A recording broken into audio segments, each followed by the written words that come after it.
Hey everybody, welcome back to Tampa Touring. Today we are going to start, it's going to be a multi-day process. We're going to start doing a bit of a job on my 24 ST Road Glide.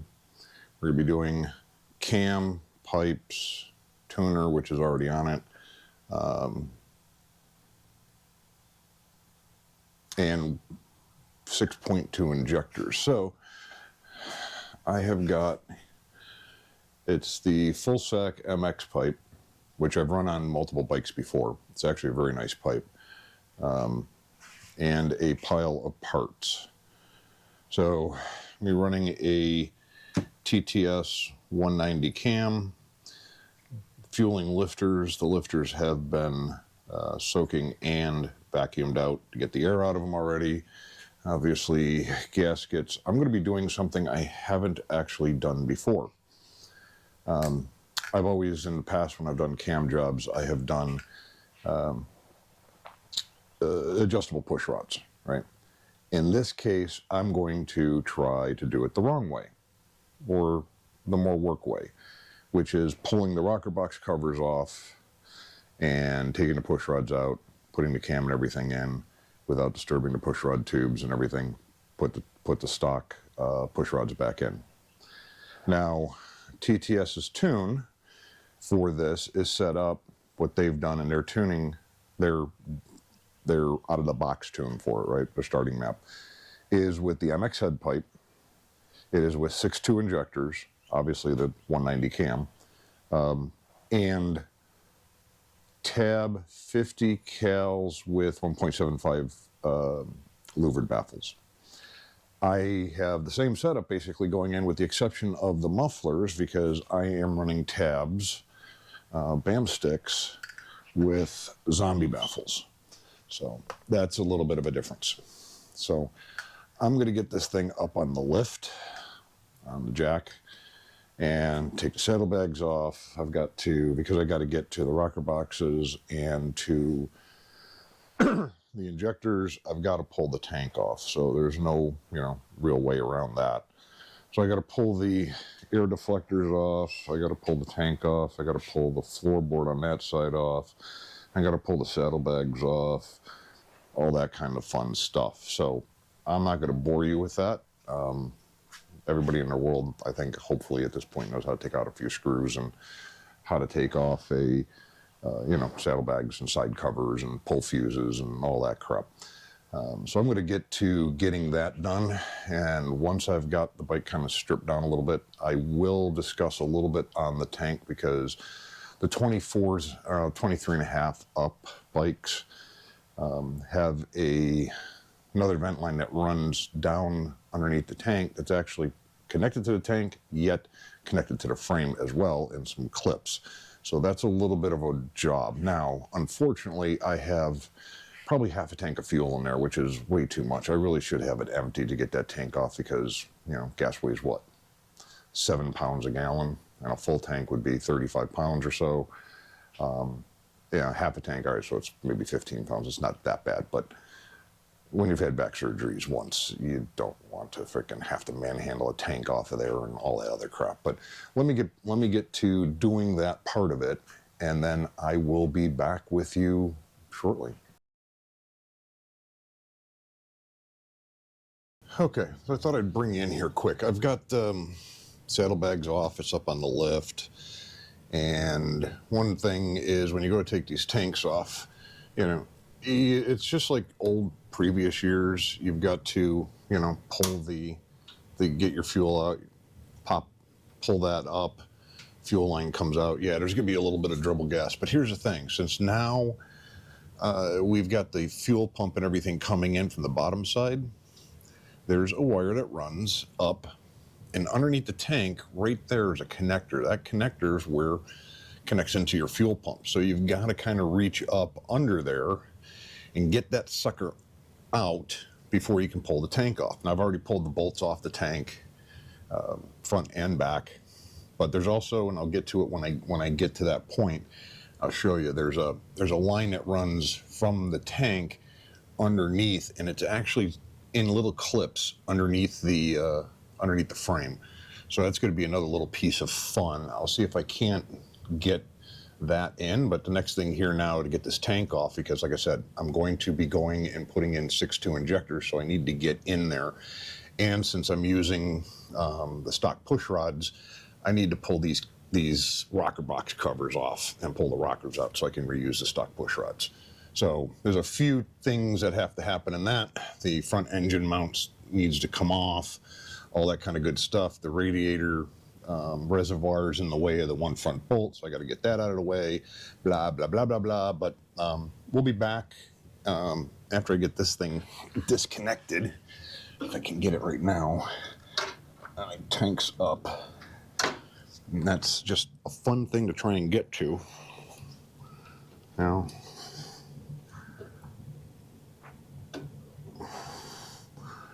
I will pull the pin, release lever, and get your fat frickin' hands in there.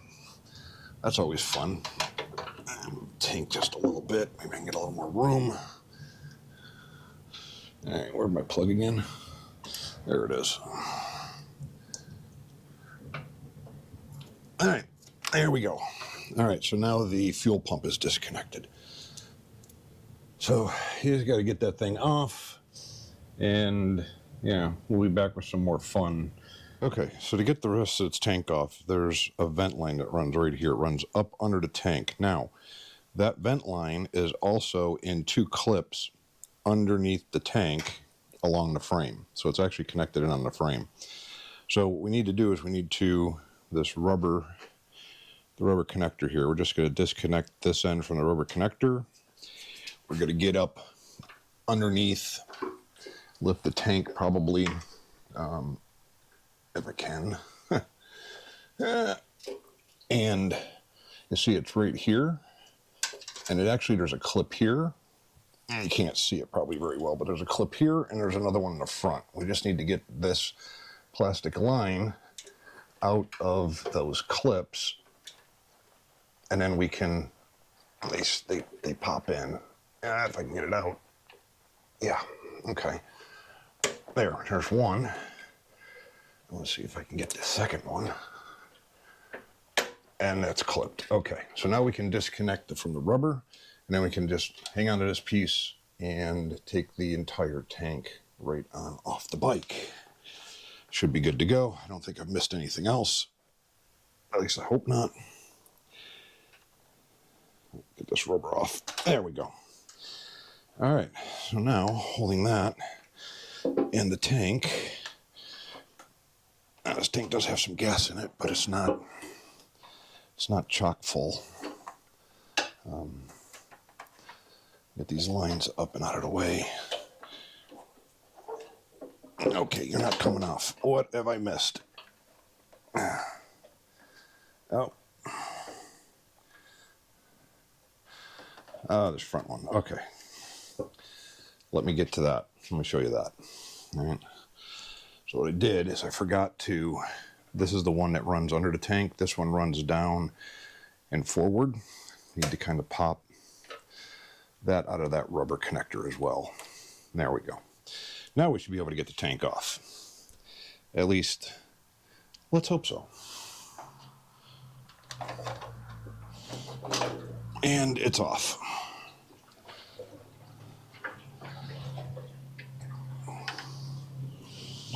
All right. We're getting somewhere. We'll be back in a bit.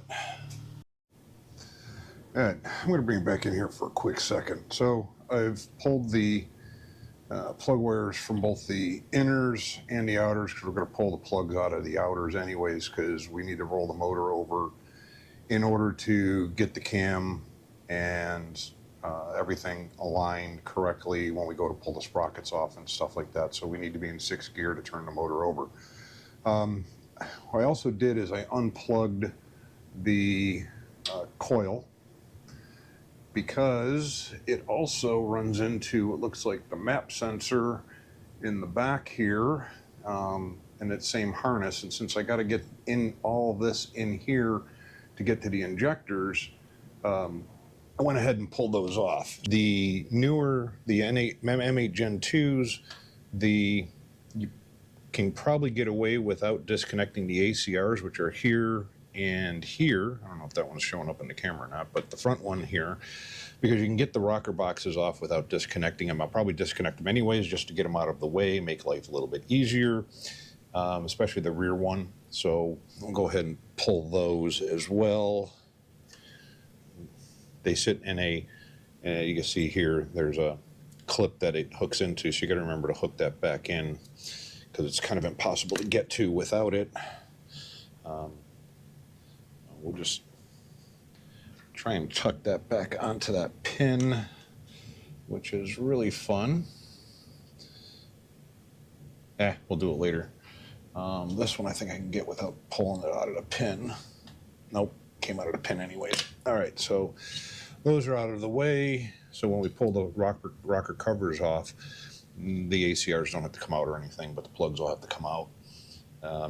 So the next thing to do, now that we've got that part done, we're not ready to dig into top ends or anything like that because we still need to come over on this side and get all of the heat shields off the exhaust, get the mufflers off, all that kind of fun stuff. So we'll pull the shields off just you know, they're all band clamps, and it's like I think a 5/32 or something like that to get all the clamp points undone, get these shields off, so we can get the exhaust off. We're going to need to undo all the O2 sensors, because one thing I didn't mention previously, that we're not going to be using the narrowband O2s because I've picked up the Screaming Eagle wideband O2 sensors, which TTS luckily knows how to deal with. So we'll be putting in widebands when we get to putting in the actual exhaust, because it's got wideband and narrow bands. I've got the narrow band ports plugged, copper washers under them so we get good seal, and then we'll end up putting in the widebands. So heat shields, I'm not going to bother filming that. They're pretty easy to get off. Same thing, if you're watching this, you probably have already replaced your mufflers. It's a couple of bolts, a couple of clamps. In my case, because we're not reusing that stock crappy crossover, the squished one, right? This one's got the MX, the Fullsac MX pipe has a full-size crossover, so we'll be replacing that as well as part of this. But let me go ahead and get the heat shields off.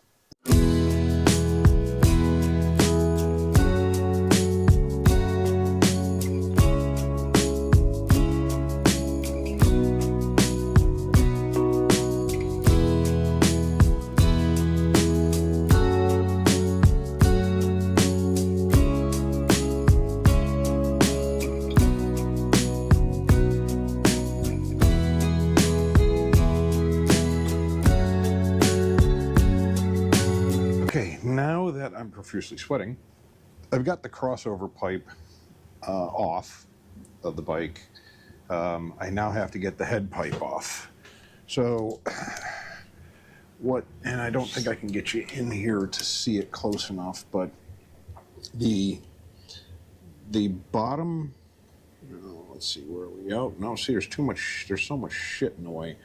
The bottom bolt right there we go.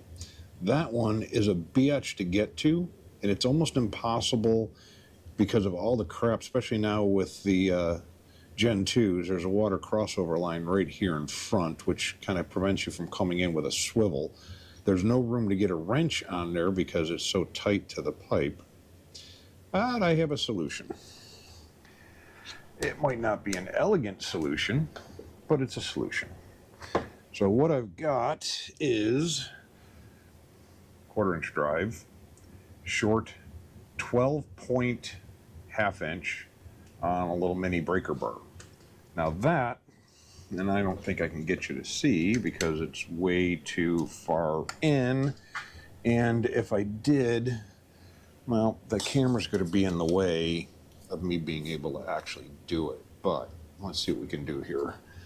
So now with this, I see I can actually get in there and get a little bit of a turn at a time, and with the 12 point, it makes it a whole lot easier.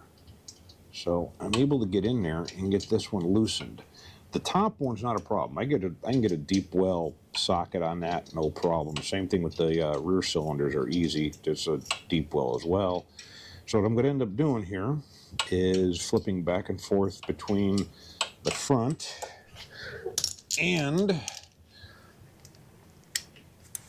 well, the front bolt, or the front nut, and then the back nut, which is up here, which is easy to get to, and I'll start loosening these all of these up a little bit at a time. So then I can get this exhaust bracket down here off, which is also 1/2 inch, and these, hopefully nothing happens with studs. It shouldn't, but we'll see. Hopefully I don't have any issues with deciding to have, studs decide that they want to come out instead. So we're just going to keep back and forth, get this loosened up. Once I have the nuts all off, which again, this front one's just a pain in the ASSHOLE to get to. So I'm going to go ahead and get all of these off and get you out of my way. Well, actually, we could probably put you over here and you can still semi-see.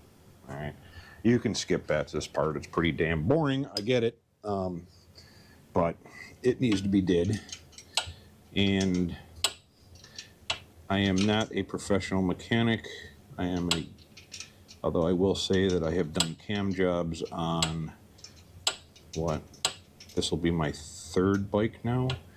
Now these are a little bit different, being the Gen 2s with the cam sensor and stuff. So when we get to go pulling out the cam, we'll see where that cam sensor is in the cover, because its covers are shaped differently now than they were previously. Let's see if I can get my fingers on that and spin that out. Oh, I can.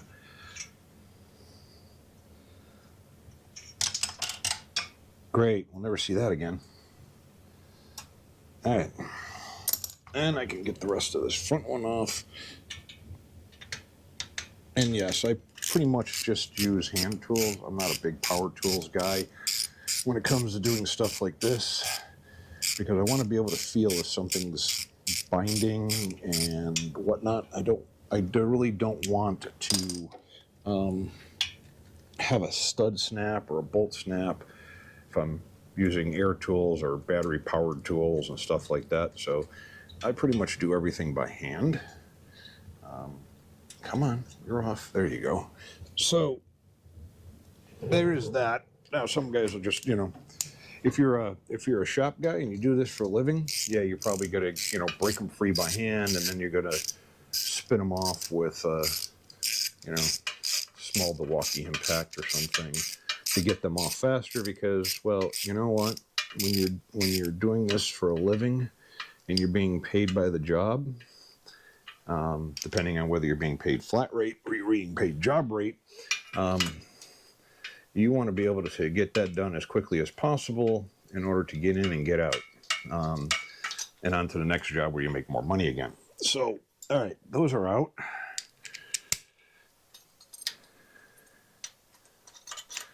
Now the retainers will come loose when we start pulling it apart. Get this clamp off. We will be reusing this bottom clamp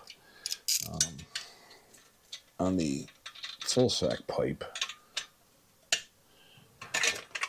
All right, that's loose.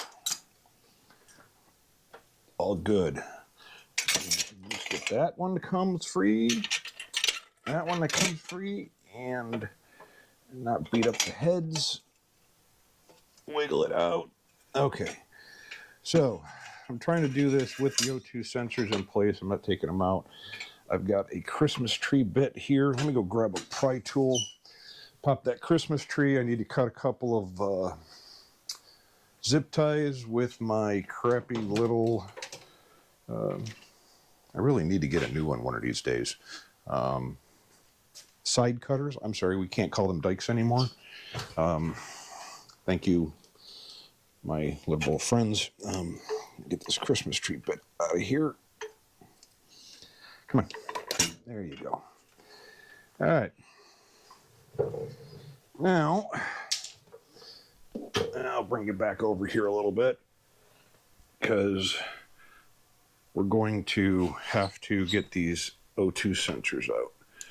So we've got the front and rear O2 sensors are held in by a zip tie here, one down here, and there's one here, down here in the bottom for the front line. So let's get those cut and get those out of the way.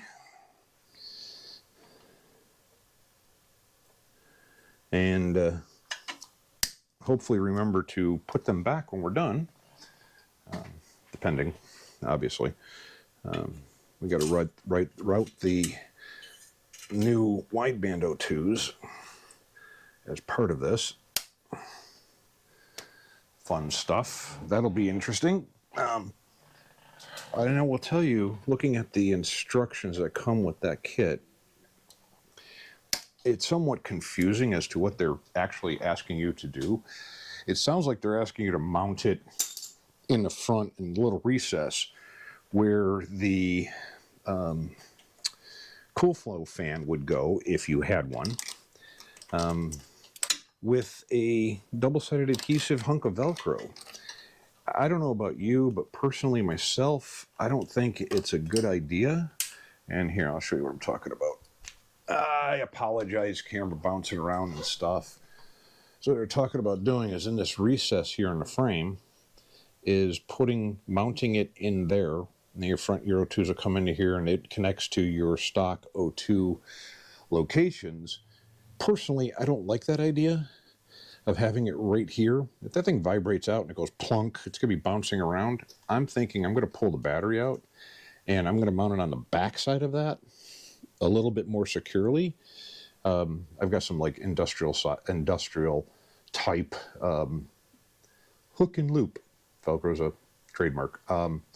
Fasteners and I'll stick it in the back there and probably throw a zip tie around it in here on the bracket just to double secure it so it doesn't go anywhere. But we'll get to that point later. Right now, we just have to get this front O2 out of the way, and our pipe is now free and out of here, which is great because now we get to work on all the other crap that needs to be did. So like I said, here, you've got this wire that comes up and out of the timing cover here and goes down there, and there's a plug. Now that's going to be a biatch to get to. I'm going to get this. We'll get this off. We'll get this this plastic cover piece off. I think there might be a plug under here. I'm not sure. Once we get this off, then the rest of this is just, the bolts to get this out and, drip oil everywhere because that's the way it works. And then we'll get to doing these. Now I did, I have to find it here. I did modify because those are 7/16 bolts. And there's one that's way up underneath here. And it is a very short distance to get to. This one's not so bad in the middle. The front's easy. It's just this one bolt back here that's an absolute problem child. So what I have is a modified 7/16 socket that has been shaved down. So it's much shorter. It's just enough to grab the bolt now and a little bit more. And using that and either small ratchet or my thinner breaker bar, I can get that out of there. Once I get it loose enough that I can maybe move it by hand, then we should be good. All right, the magic of stupidity. I did this once, but there's no audio because I forgot to turn my mic on. So let's just go over that quick again. So the next part is to get the rocker box covers off, because like I said, we're using the stock push rod. So we're going to pull the rocker box covers off. We're going to have to pull the timing cover off. But first, before we can pull the rocker box covers off, we need to get the front motor mount out. There's a bolt on this side and a bolt on that side, and then the top link. So there's one bolt on that side. So it's 3 bolts, 9/16 wrench. We'll get that done, and then we'll be right back. So we talked about briefly a second ago the fact that getting the rocker box covers off, the one bolt in the back is very difficult to get to. So what I've got is hopefully it'll focus in, a modified 7/16 that I basically just milled down actually, just to get a lot less depth of it, because I don't need any more depth than what the head is, right? So the one bolt that I'm talking about that's the real problem, Charles, I'm knocking shit over in here, is, I don't know if we can get in on that one or not, but see that one right back there? There's not much room. So if I take this socket, right, and with it being short, let me get this on here and I can show you what I'm talking about. With it being shorter, and using, in this case, I'm using a short breaker bar, right? But now I've got room to get that started. Let me get some light on that. So now I've got some room to get that started, right? And I've got a little bit of space above it. So hopefully I can get that out and not run into the frame. So we'll see how that goes. And then it's just a matter of taking out what? There's like 10 bolts. 1, 2, 3, 4, 5, 6, 7 bolts? 8. There's like 8 bolts per. So I'm going to get to work on that. And maybe we'll set you up on a quick time lapse, because it's just a matter of taking out bolts and then pulling the rocker box covers off. So give me a minute here to get set up, and we will get these things out, hopefully. Wish me luck.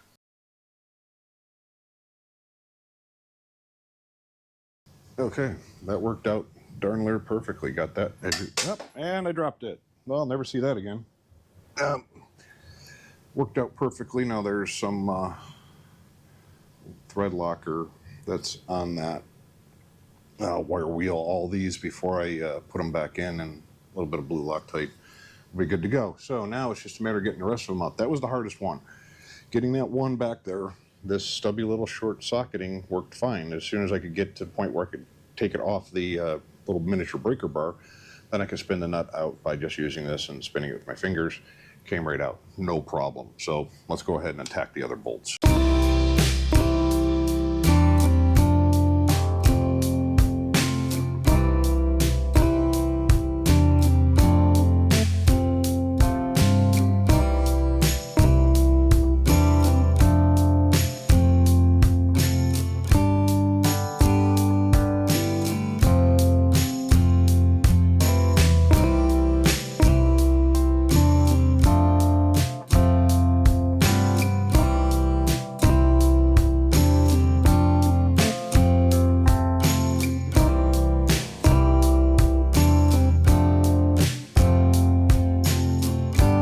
Okay, well, we got all the bolts out. I will say that I had to use my little nub short socket on the outside bolt on the rear, very rear of the rear cylinder, as well as the center of the rear cylinder. Now the fronts, as you can probably take a scooch at, the fronts, there's a lot more room between the head and the frame, so that's not going to be so bad. So now all the bolts are out of the rear head, or the rear rocker box cover, I should say. I'm saying heads now. I'm not used. I'm an old car guy, right? I've been doing this shit on cars since the 70s. So if I say heads, I mean the rocker box covers, okay? So I'm going to do the front, get that cover unbolted, get the covers off, and then we'll come back for the cam chest cover and We'll talk about timing marks, and we'll talk about cam. We'll look at the new cam, which needs to be cleaned off yet. It's still got the cosmoline on it from shipping and stuff. But we'll look at that, and we'll talk about what I'm saying on how the cheat works for timing front and rear, so that you don't have to sit there and go, oh, both rockers are moving on the front, so I know that the back is at base circle, or the front is at base circle. We'll talk about how the cam's set up and whatnot. All right. So there's an easier way to do it. We'll get to that. Let me get this cover off, unbolted as well. We'll be back. Okay. So I've broken all of these free by hand. So they're all free. So what we're going to do is just going to take all the bolts out from around the timing cover and yank that timing cover and make a great big mess in this metal pan, because it's going to make a mess. So I'm going to grab some rags and we'll pull these out.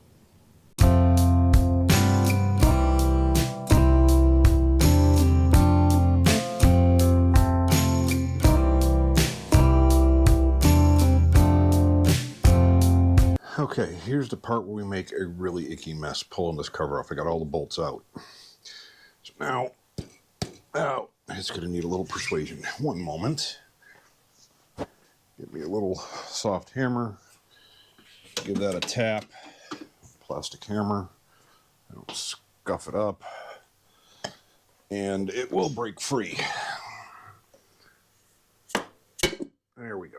And there's our icky, oily mess all over the place. And it's going to roll out of my little catch tray.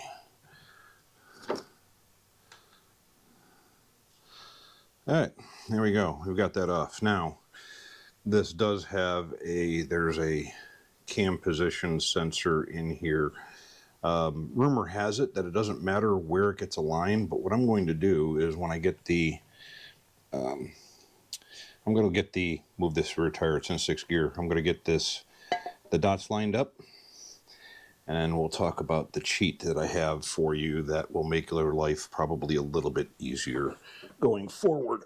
All right, I'm going to get this tray emptied in a minute and put back as soon as some of the oil stops draining out of it, and we'll be right back. Okay, so I told you I was going to show you a little trick, right?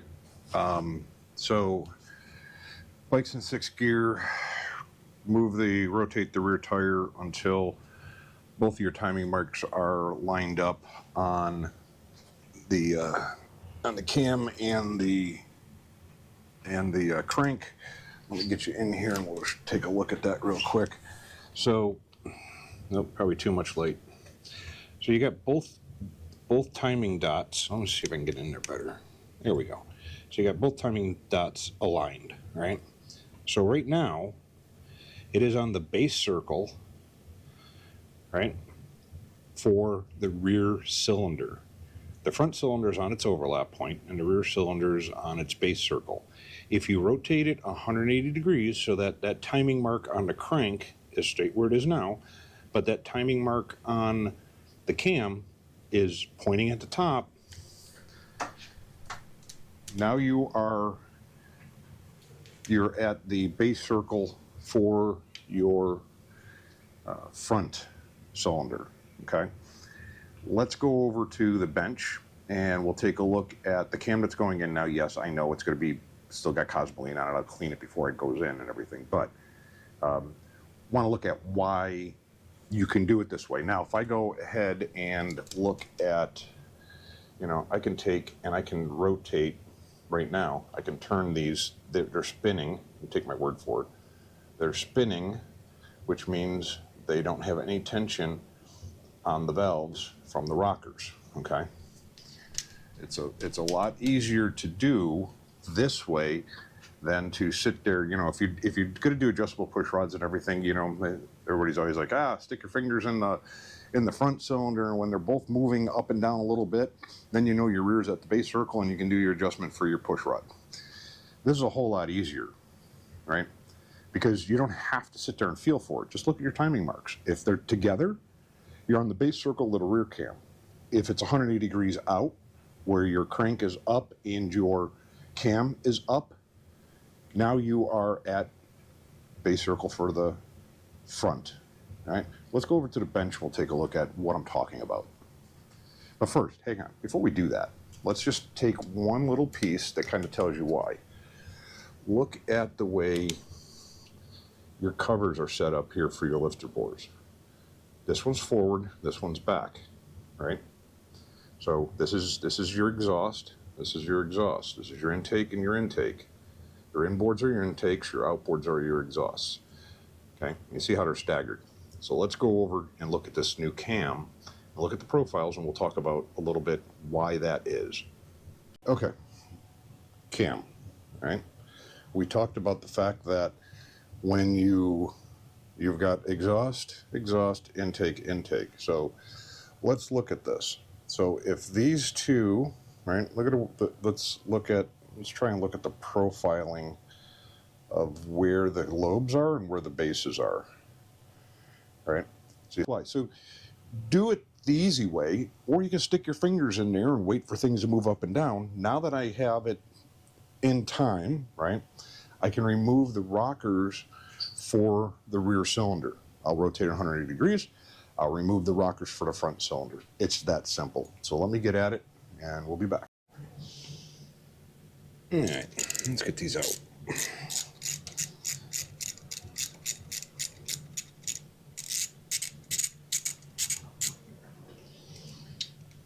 They're all broke free now. It's just a matter of taking them out.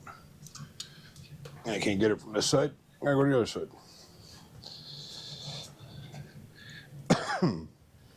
And that, I think, is probably easier with a 5/16 12-point wrench because it's underneath the frame.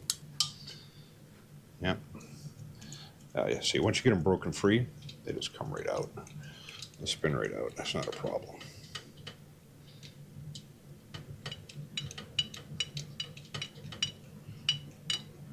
Hey, are they long enough?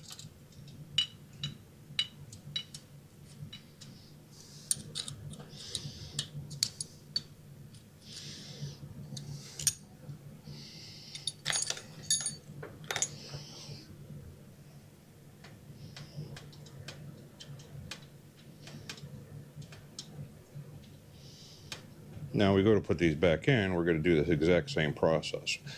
We'll have everything lined up. We'll do the rears.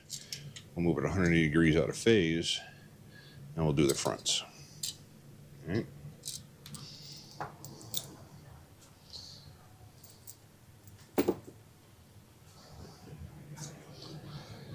And rockers up and out. Check them. Slip. No wiggle. That's good.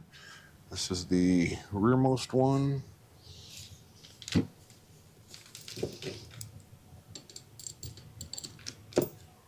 And we'll pull the front one. Check them. Slip. No wiggle. We're good.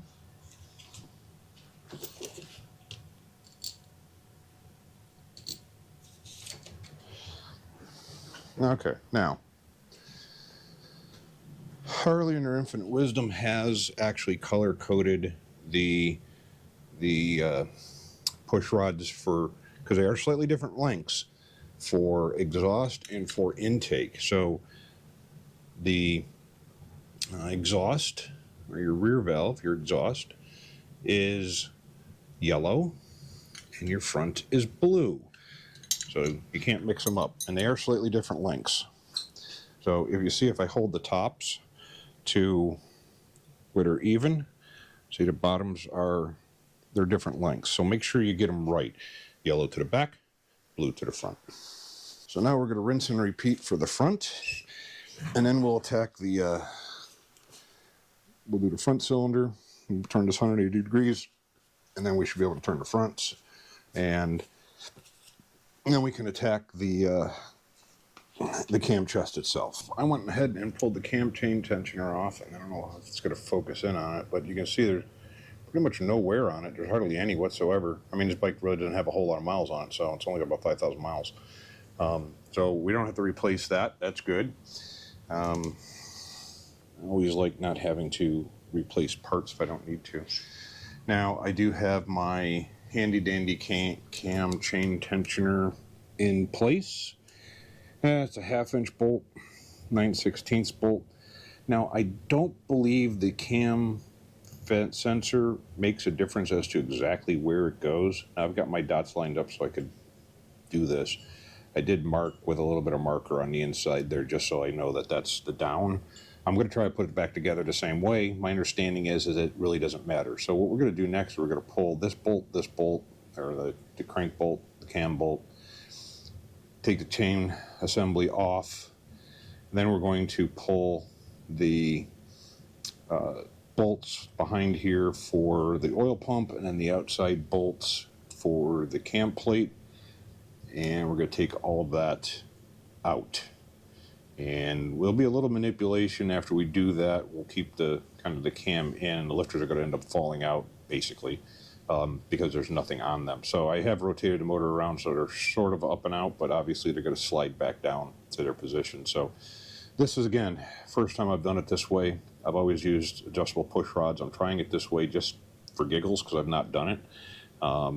That's all it is. It's not a matter of, is it better, is it worse? No. There's no right or wrong way. This way is actually more work. Unfortunately, it's more work because you got to pull all this stuff apart to get the rockers out and everything. So the rockers are off of both. I checked them all out. They're good. They slip, no shake or shimmy in them, so they're not worn up at all. So there's been 100 different cam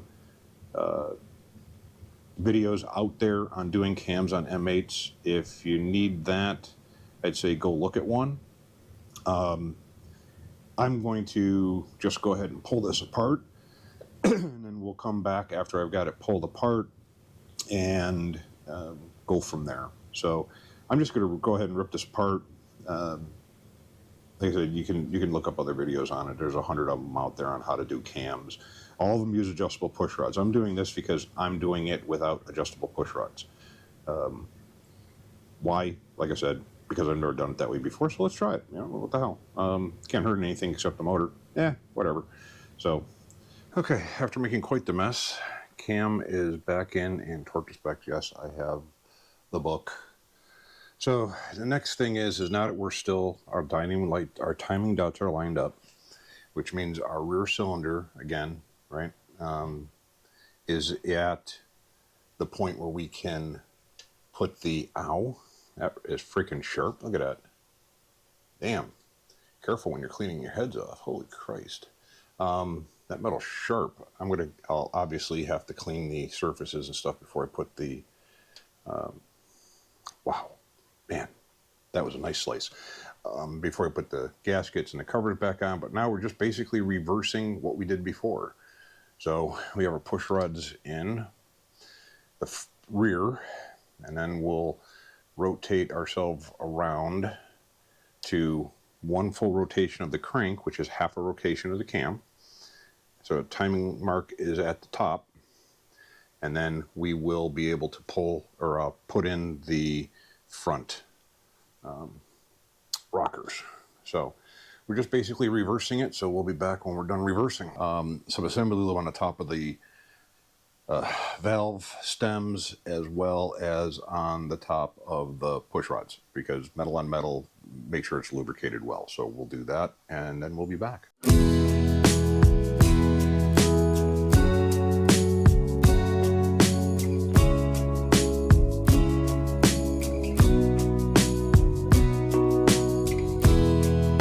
Okay, so now that we've got the bike all back together, and I just reversed the process of taking everything apart and we put it back together the same exact way, obviously having the book to do the torque specs and everything else. So I have the tune file. Basically it's the TTS-190 Cam. I do have 6.2 injectors. I do have the Fullsac head pipe. And the only difference is the original tune file was with the, was having a tab 5-inch with a 1.75 baffle. So I have updated my information. I also have a wedge air cleaner as opposed to the stock air cleaner. So I've saved this off as a new file because this is going to be my starting point, okay? Now we're going to go ahead and we've got the bike tagged in. We've got it connected. We're going to go ahead and write the tune to the bike. I've also checked to make sure that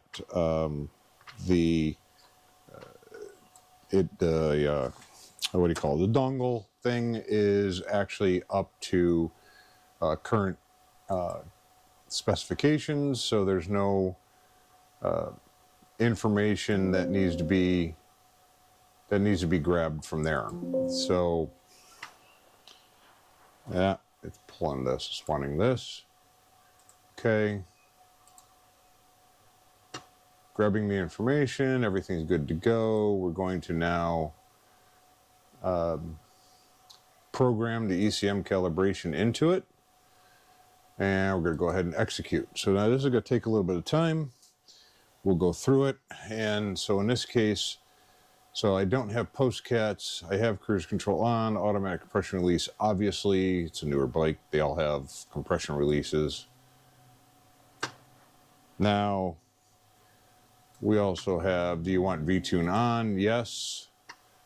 Smart Tune Pro, yes, I do have that now installed.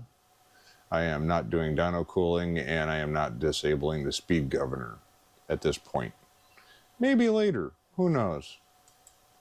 Okay. Now the other screen off screen here. Yep, everything is the same. I'm not changing anything from what the defaults are. And now we're programming. So this is going to take a little bit of time, and we'll be back when it finishes. So as you can see, it's 15%. It's going to take a little bit of time. Hang on.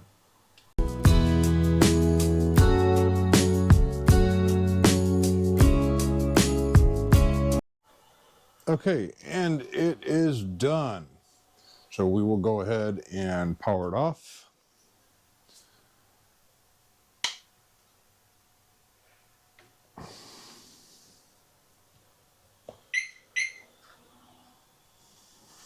Chirp, chirp.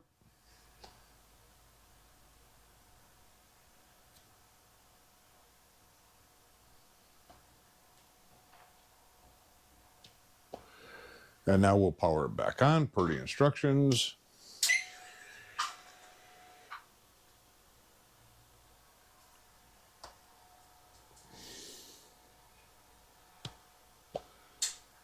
And there we go. We are now programmed. So let's go ahead now and we'll fire the bike up for the first time from a cold. Hang on, we'll be right back. Yep. Yeah, another thing off on the side. Programming complete. Close. All right, let's go ahead and get to that. We'll get reset up. All right, this is gonna be first cold start. So you can see pipes are totally cold. I do have the wideband kit in there. Hopefully we don't have anything bad happen. But let's see. Let's get start fired up. May take, because the injectors are empty, we've had the fuel tank off and everything, it may take a little bit of cranking to get to that point.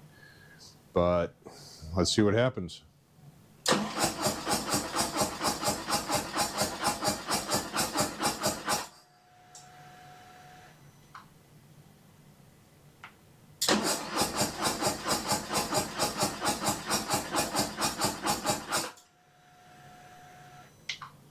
Okay, so obviously we have something. I'm going to figure out what it is, and we'll be back. Okay, I think I figured out the problem is because I didn't have the fuel line connected on the tank good enough, and it was, I could smell raw fuel, and that is why. So it was kind of dribbling out fuel. So let's try that again, and let's see what happens here. Get the screen boot up. All right, let's try it again. There we go. First cold start.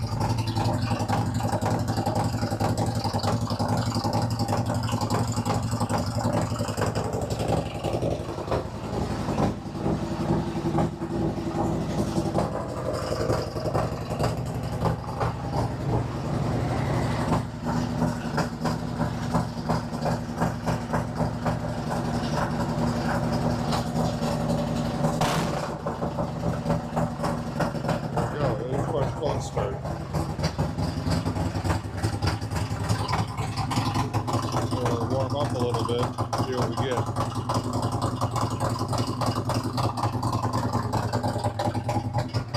So we walk away from it.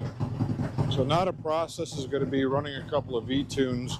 Since I have a different air cleaner, I have different exhaust on it as far as mufflers go with the zombie baffles, and we'll have to see exactly what it decides it wants to do with the V-tune. So there's going to be some changes that are going to have to take place, but we'll see what happens.